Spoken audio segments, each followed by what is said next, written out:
rehearsal. We saunter on the stage as Ryan makes bips and bops. Noodles.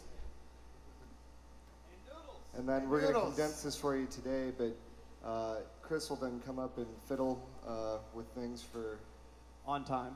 a few minutes. And then leave to go piss as soon as we're ready. Well, yeah, no, he leaves to go piss after somebody is tired of waiting for him, and they walk off the stage. And then Chris looks up and sees that somebody else is gone, so then he leaves. And then Bob is trying to find two people at once, and it's very challenging. So that's about to happen next. But we're very consistent. Yes.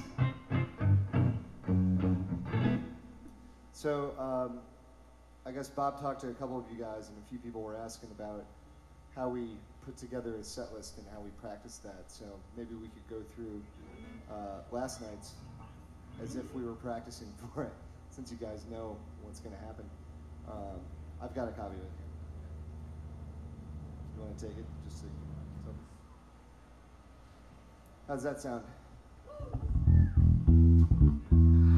So typically on any given game day, we'll kind of get the list of every song, every show we've played the last 5 times through, maybe over a 2-year span to 3-year span, and see kind of what songs we've played 5 or 6 times, so we make sure we don't play any of those, and definitely what covers we did. Because for me personally, if I got to see a band one time a year when they came through, and every time they came through they played Hey 19 by Steely Dan, I would be like, that's kind of fucked up. So we make sure we don't repeat the covers and make kind of like a big list of about 20 to 25 songs, and then from there kind of just put it into an order based on kind of what we did also the night before, and if we have something in mind for the next day. So there's a lot of thought usually put into it. Usually takes a while. Last night we put one together in about 6 minutes, though. I thought it was a pretty good one too.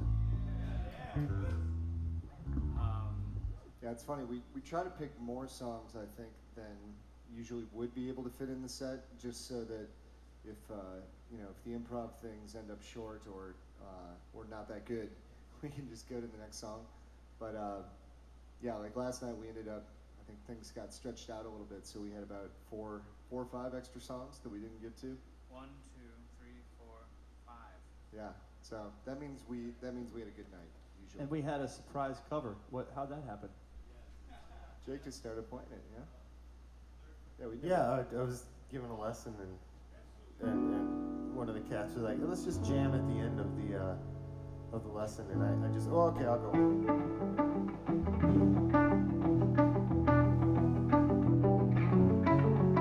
And I didn't even realize at the time it was that song. And then he goes, "Oh yeah, the third part is." I was like, "Oh, that's the part. Okay." So I got a lesson actually. And so it ended up in the show, basically, from us just jamming it at the lesson.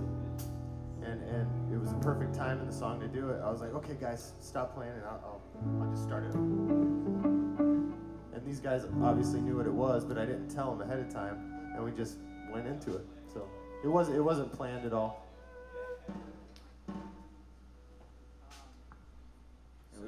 This is a practice, right? We're just practicing.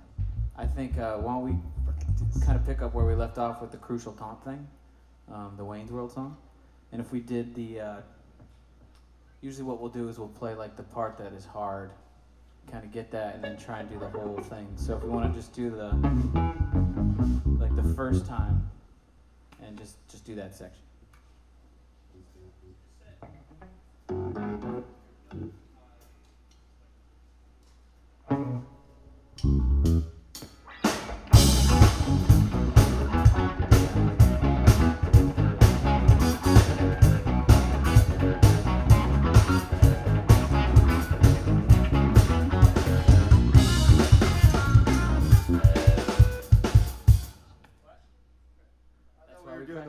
Change keys. I went down. No, I said the first one. Ah, gotcha.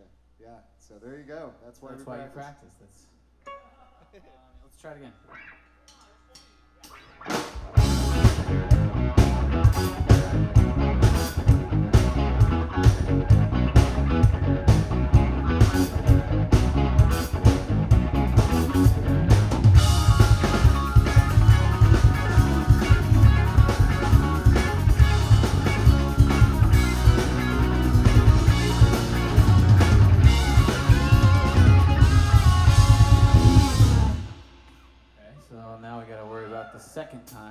the other part. Usually you focus on where you think something's gonna go wrong. So the two hardest parts. So let's try the second one where we modulate.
So that's kind of typically how we would practice for something. We just pick on the difficult parts and work them out a couple times, so then you feel like you can go out on stage and do it. Like last night, I said after Mantis, I was relieved because that's a 12-minute song with a lot of parts, and we haven't played it in a month, maybe. So it's kind of like, let's see if this works. It's kind of a longer one to practice. We don't need to practice that one right now. What do we need to work on? You want to do the whole song? One more. We'll do the whole song now that we have it.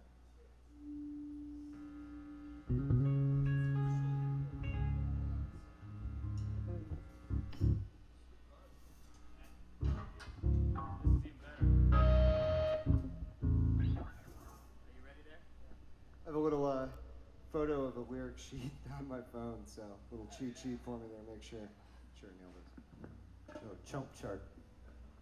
Exactly. Technology.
getting there. That's definitely one of the kind of what we were talking about earlier about you just got to keep playing it and get it under the fingers Yeah. so it feels more natural. You can hear the confidence in the last take rather than the first couple.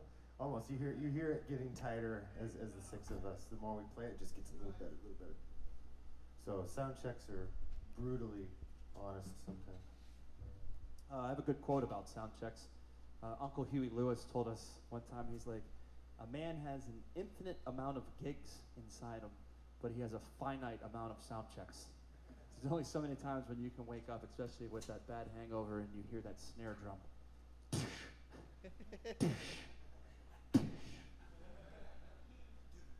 And Chris is really into tuning his drums. He really. We've gotten really into good efficiency actually with sound checks, except for the part that Joel was joking before. It takes us a little time to get up here and comfortable, but once we got the in-ears going and stuff, we're pretty efficient because you don't want to be up there wasting too much time or energy when you got a full show that night too. Yeah, one of the things that we talked about a little bit in the business and technology thing over there was that we've one of the consoles here, this one, the front of house console, we've recently purchased.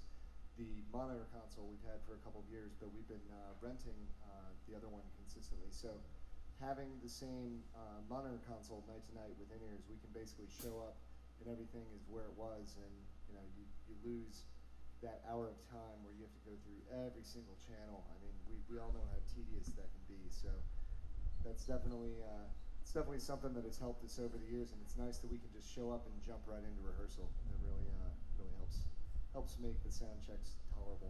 And usually, Brennan's like, I gotta go to dinner with this guy, and it's like his dad or something.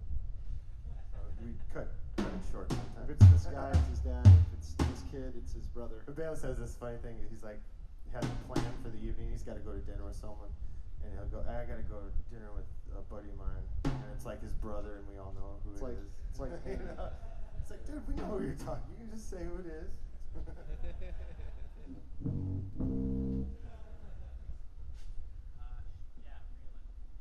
Hey, Bob, do you know what the lyrics were that were? So last night, obviously sometimes when we get going, and I think we cut like 5 songs from the set list last night, but usually the cover is something that we definitely want to run through with sound check. So I think we're going to do Reelin' in the Years last night, so we would have practiced it, so consider this that practice.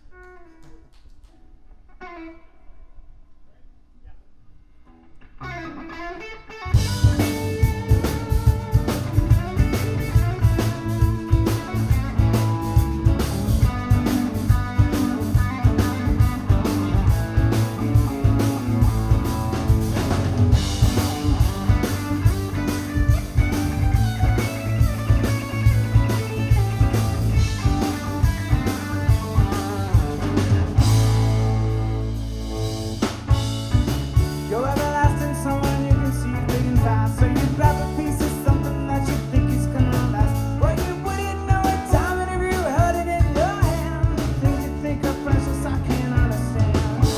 Are you reeling in the years? Stolen away the time. Are you gathering up the tears? And you're riding off the line. Are you reeling in the years? Stolen away the time. Are you gathering up the tears? And you're riding off the line. You were telling me you're a genius since you were 17. And all the time I know you still don't know what you mean. When a weekend in college did it turn out like you planned? The things that pass the knowledge I can't understand. Are you reading in the years? Stolen away the time. Are you gathering up the tears? And you're riding off the line. Are you reeling in the years? Stolen away the time.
we have a lot of different styles of covers in the band, but I think this one's kind of a fun one for us because it actually has the real instrumentation that we have on the track. That's pretty rare. So everybody's kind of got cool pre-existing parts, but I think one of our things is, you know, we try to add a little bit of our character to it. For instance, you know, Jake starts out with the classic solo and then kind of breaks off from it in the middle of it. But I think in general we try to stay pretty true to what the writers and the original guys were doing there. And then we have the fun stuff too, where we play some Van Halen or Iron Maiden or Metallica and stuff. And obviously there's no keyboards in those parts, so that's always fun for Joel to find out what fits. Like, because I mean, you got to be a little selective on what's going to fit for Justice for All and still make it cool. You know what I mean? Totally. Yeah.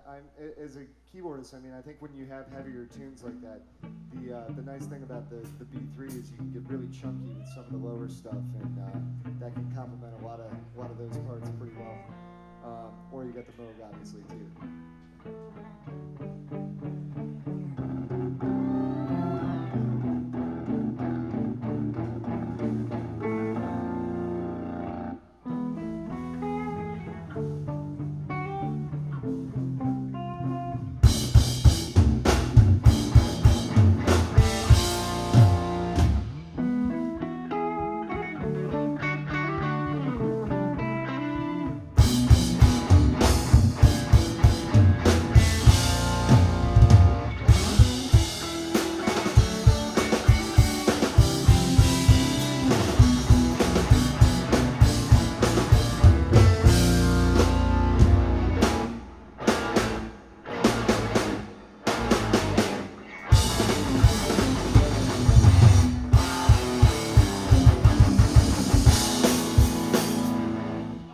We don't remember it.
Not played that in 2 years, probably. We should bring that back. Yeah.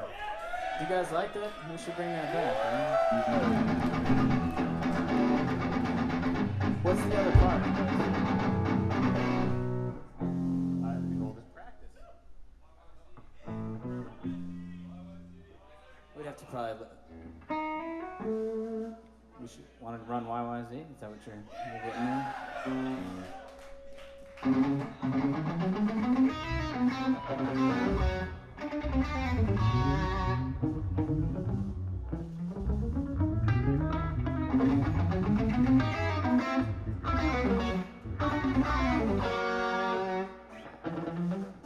So that's another idea. Like before we go into it full fledged, we'll like run the hardest part real quick. Okay, get it in real quick. Okay, let's try it. So that way we don't have to stop when we get there to go back and just get there to stop. So let's fast forward to the part we're gonna screw up, do it now, and then we don't have to stop. Get all the mistakes out at sound check. Goal. So we try to get all the mistakes out at sound check. That's usually the goal.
So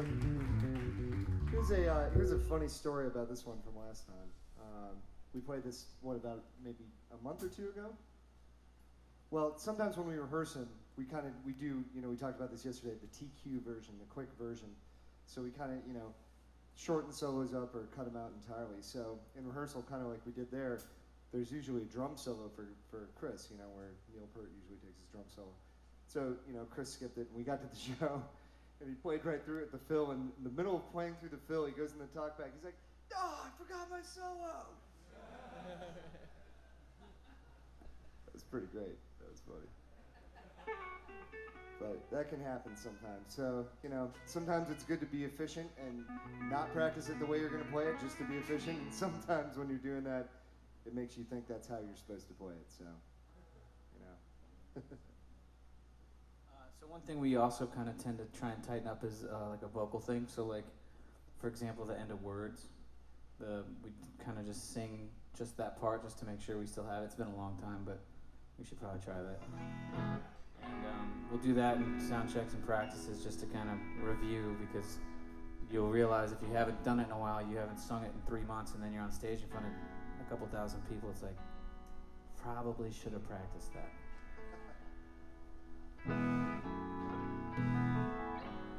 Yeah, so just want to play along kind of quietly, almost not in color. Your words occur to me sometimes. Align the reasons why we're here and walk on a clear wire. Trapeze Jesus, cautious and slow. So quick to launch from brain to tongue, to find out the only one that's fit to choose. Another side, another tune. What makes up your silver spoon? It makes you want to live again.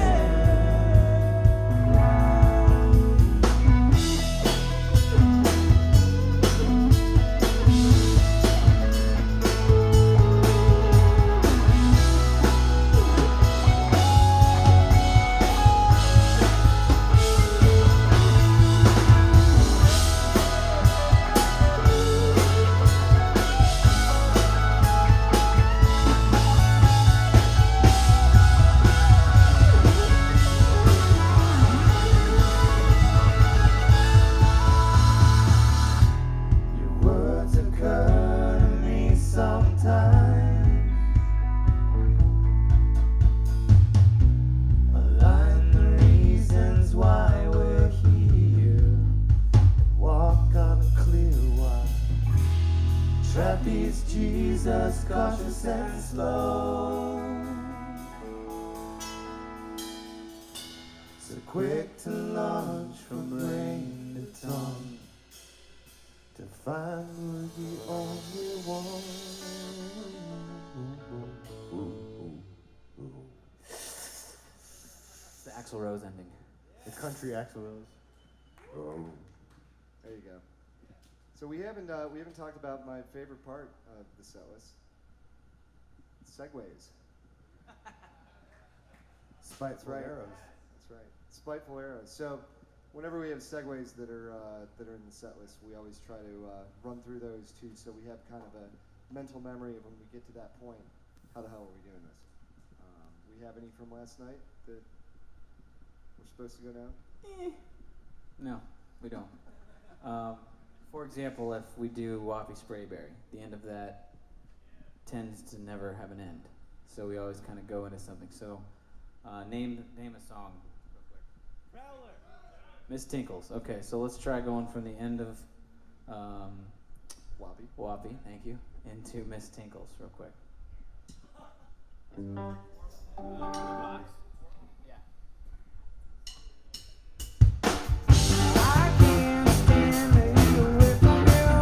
I've been around enough to know how those I thought would be, but I believe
So we're gonna do Professor Wormbog right now, and this is a tune that is an example of a few of the older ones we've done modern versions in terms of feel, and we've changed the feel back and forth some days, where we will do sort of a modern swing, hip hop swing to it now, where it's like kind of like a neo soul feel, a la. Like you guys ever heard of D'Angelo, Voodoo, the album Voodoo? We're one of the greatest albums ever. In terms of the R&B and soul feel of the modern age, where it's just like this sort of Jay Dilla sway to the beat with like where you have like a normal beat. And what I'm gonna do is basically take out the hi-hat, just do the kick and snare. Now the kick drums will be just a little bit ahead of it.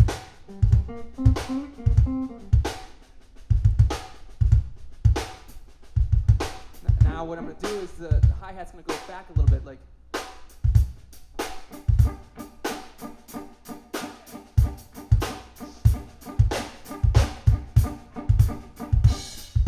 And basically the idea is to get that feel that really makes it swing and sway and really bounce. And so I've been trying to apply that to Professor, because it was originally straight or shuffled. Yeah, now it's almost like triplated. Almost, it's almost like a dut dut dut dut dut, but it's not a swing. It's like kind of dut, between. dut, like, dut, yeah, like a dut, shuffle dut, almost. dut, Yeah, like dut, 12/8. dut, dut, dut, dut, Yeah, dut, you can dut, imagine dut. that It's going almost halfway a shuffle, but it's one. not. Yeah. So Yeah, here, sure. we'll try the old way first, and then I'll show you the new way. 1, 2, 3.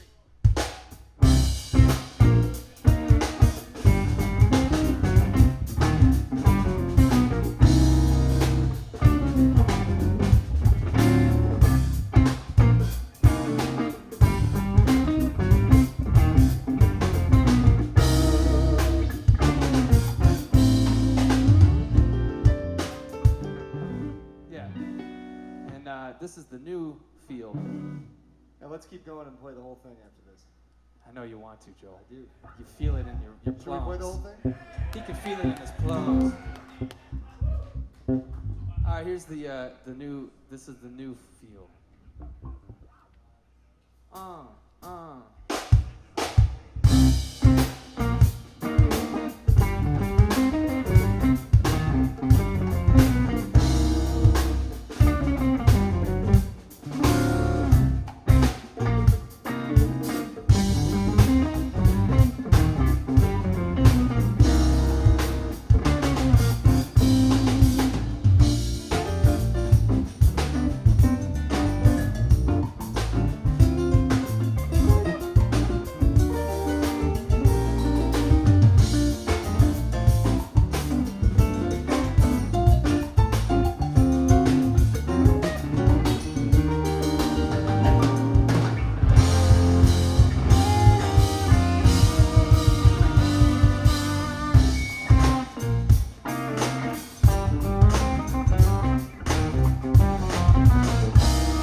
this is practice.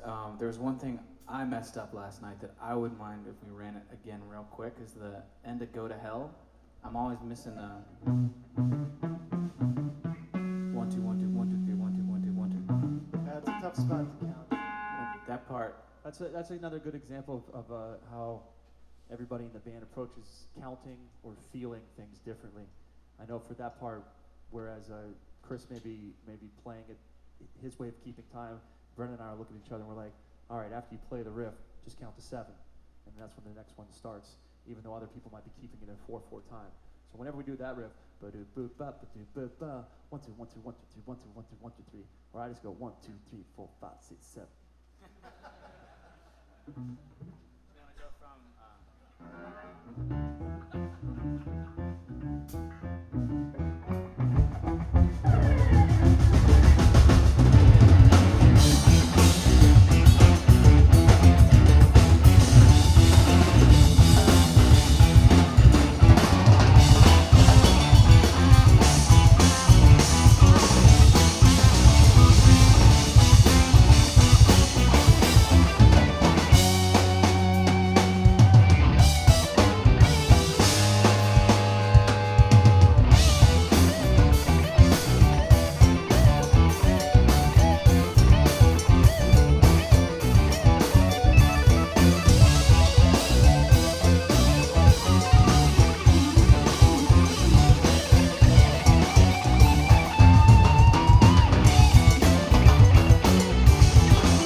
We had somebody out there request the song "The Wait Around," which is one that we don't play very much. Throw that one down here. Give it a little run through, see how it's feeling. This originally was just Brendan, and so we've tried to make a little adaptation of a full band version of this. We've only played it a couple times.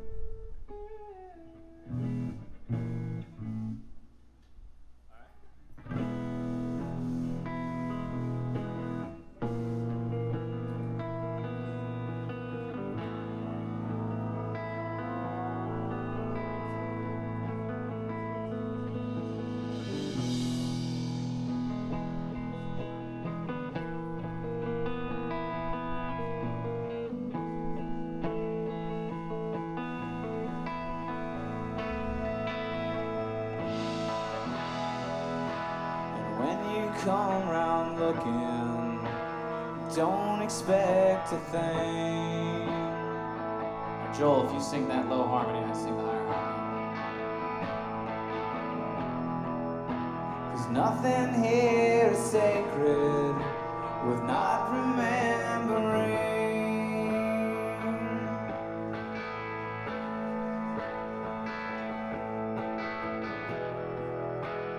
There's no justifying burying your voice.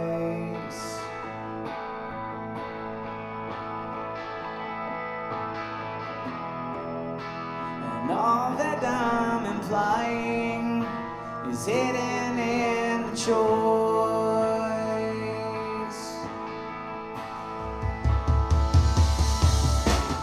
Done with all the things that bring me down. Let me up and roll me over. You can say the same as me right now. The truth to self is always hard to tell.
Song usually goes over very well in a crowded bar at 10 p.m. on a Friday night.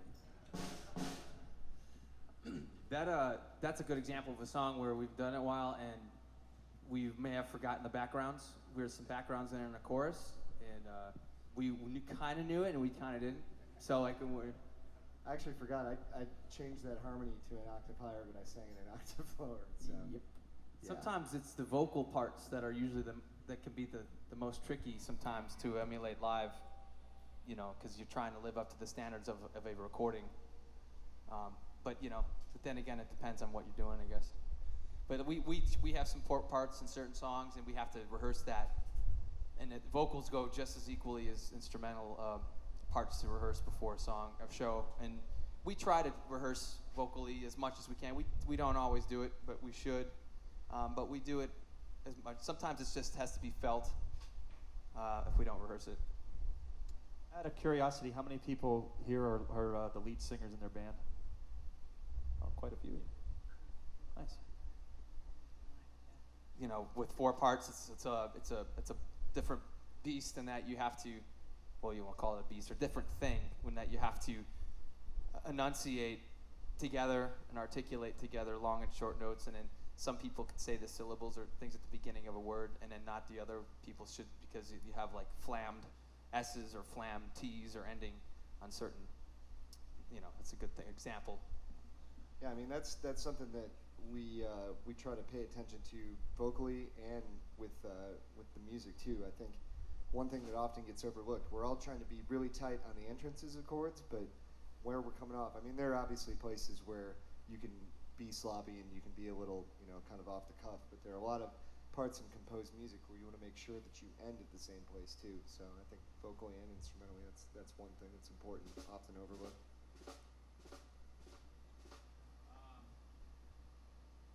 Should we sing that thing? What thing? The Eagles thing? Yeah, this is another one that we do sometimes, just to rehearse, get the vocals. We all love the warmed up. Eagles. Don Henley's a great guy. Super nice guy. Just don't look him in the eye. It's in his contract. Sing For this real. in C? C, right? Yeah. That seems a little low.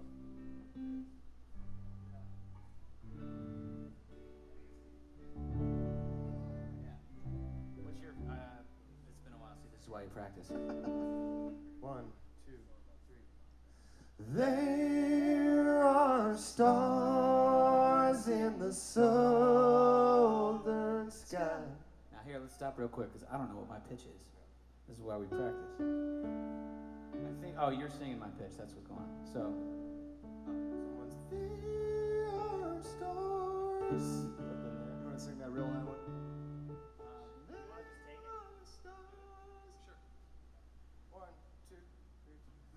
There are stars in the southern sky, southward as you go.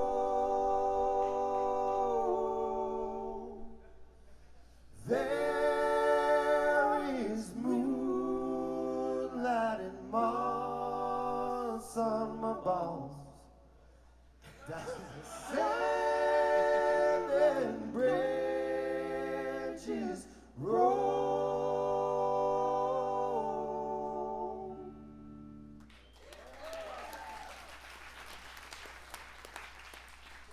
Those are the original lyrics.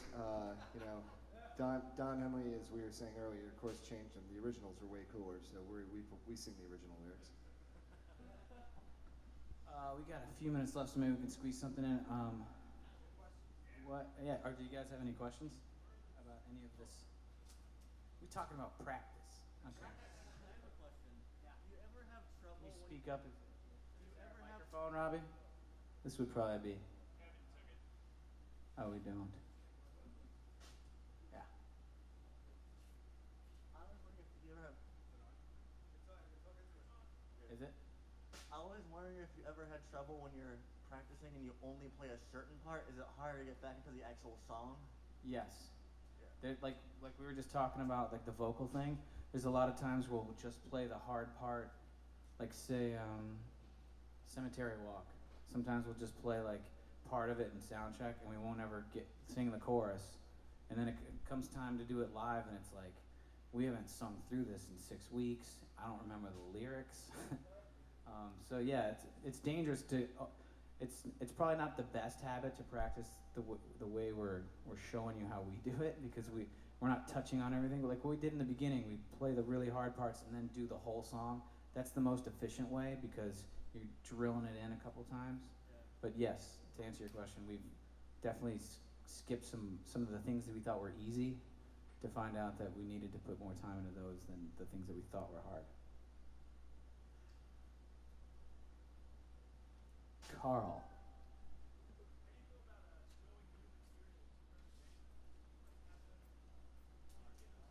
He's got a microphone coming your way. Robbie Williams, everybody. Hey, thank you. Grace Under Fire. I was wondering how you guys sort of transmit new material to each other. Like, do you tab your songs out and then have everyone else work on them at home, or do you pretty much just show them in practice and then is that how the song comes together? We definitely don't tab them out. Usually it's by ear, or lately a lot of stuff too. Jake, if he's penned something in his basement, he'll just bounce them over, or Brennan will bounce a recording over on Gmail, and then we'll get it. We'll just learn it by ear, usually. And if it's something that's a little angular, a little weird, we'll just get together and we'll show each other the pattern, the fingering. Like for instance, Bridgeless for a long time, the intro to Bridgeless, Brennan was playing.